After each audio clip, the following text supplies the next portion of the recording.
কোনো এক গ্রামে একটি জমিদার ও তার ছেলে রাজু বাস করত।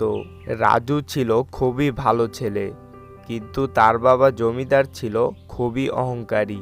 রাজু সবসময়ই তার বাবার জমিদারি ভোগ করতে না চেয়ে নিজেই কিছু করার চেষ্টা করতে চাইতো, কিন্তু জমিদার কখনোই চাইতো না তার ছেলে কিছু করুক।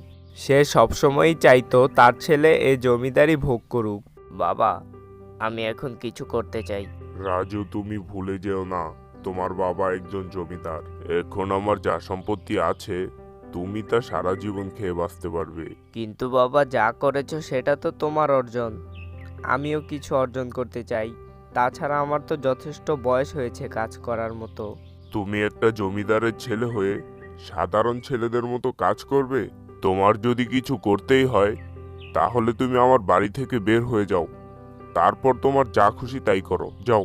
ঠিক আছে বাবা, আমি চলে যাচ্ছি। আর মনে রেখো, আমি কিছু করেই দেখাবো।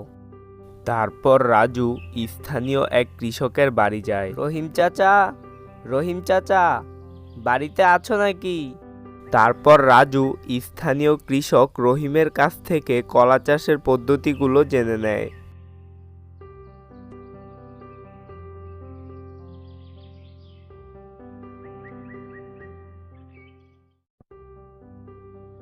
পরের দিন রাজু কলা গাছ এনে তার সিরিয়ালে তাদের জমিতে লাগিয়ে দেয়।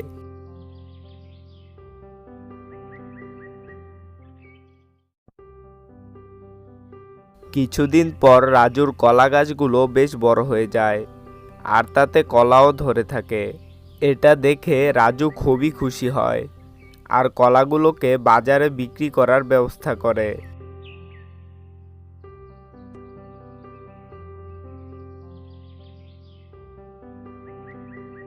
আরও কিছুদিন পর রাজুর বাবার জমিদারি প্রায় শেষ হতে চলেছিল, কারণ সে ব্যাংক থেকে লোন নিয়ে একটা ব্যবসায় ইনভেস্ট করেছিল, যেখানে তার বড়সড় একটি লস হয়, যার কারণে সে ব্যাংকের লোন ঠিকমতো পরিশোধ করতে পারছিল না। ভাই, আমাকে আর কয়েকটা দিন সময় দিন, আমি ঠিক ব্যাংকের লোনগুলো শোধ করে দিব। না না, আপনাকে আর সময় দেওয়া যাবে না। আপনাকে পর্যাপ্ত সময় দেওয়া হয়েছে। আপনি আগামীকালকের মধ্যে যদি টাকাটা না শোধ করতে পারেন, তাহলে ব্যাংকের নিয়ম অনুযায়ী আপনার সকল জমি জমা সব ব্যাংকের নামে হয়ে যাবে।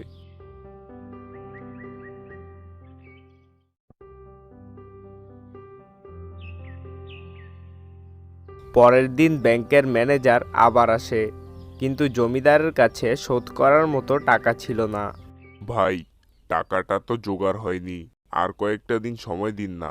জমিদার বাবু, আপনার টাকাটা একজন শোধ করে দিয়েছে, সেটাই তো আমি বলতে এলাম আপনার কাছে। কি বলছেন ভাই, আমার টাকা শোধ করে দিয়েছে? হ্যাঁ, একটা ছেলে শোধ করেছে। বয়স 20 কি 22 হবে। আপনার বাড়ির আশেপাশেও একদিন তাকে দেখেছিলাম।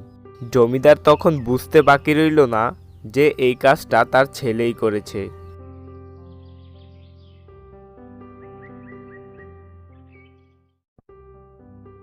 পরের দিন রাজু বাড়ি আসে। তার বাবা তাকে জিজ্ঞেস করে এতগুলো টাকা সে কোথায় পেয়েছে। তখন সে তার কলা চাষের বিষয়টি তার বাবাকে বলে।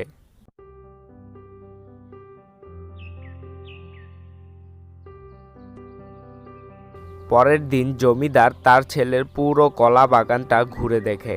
আজ তার ছেলের এই কলা বাগানের জন্য তার পুরো জমি জমা সব বেঁচে যায়।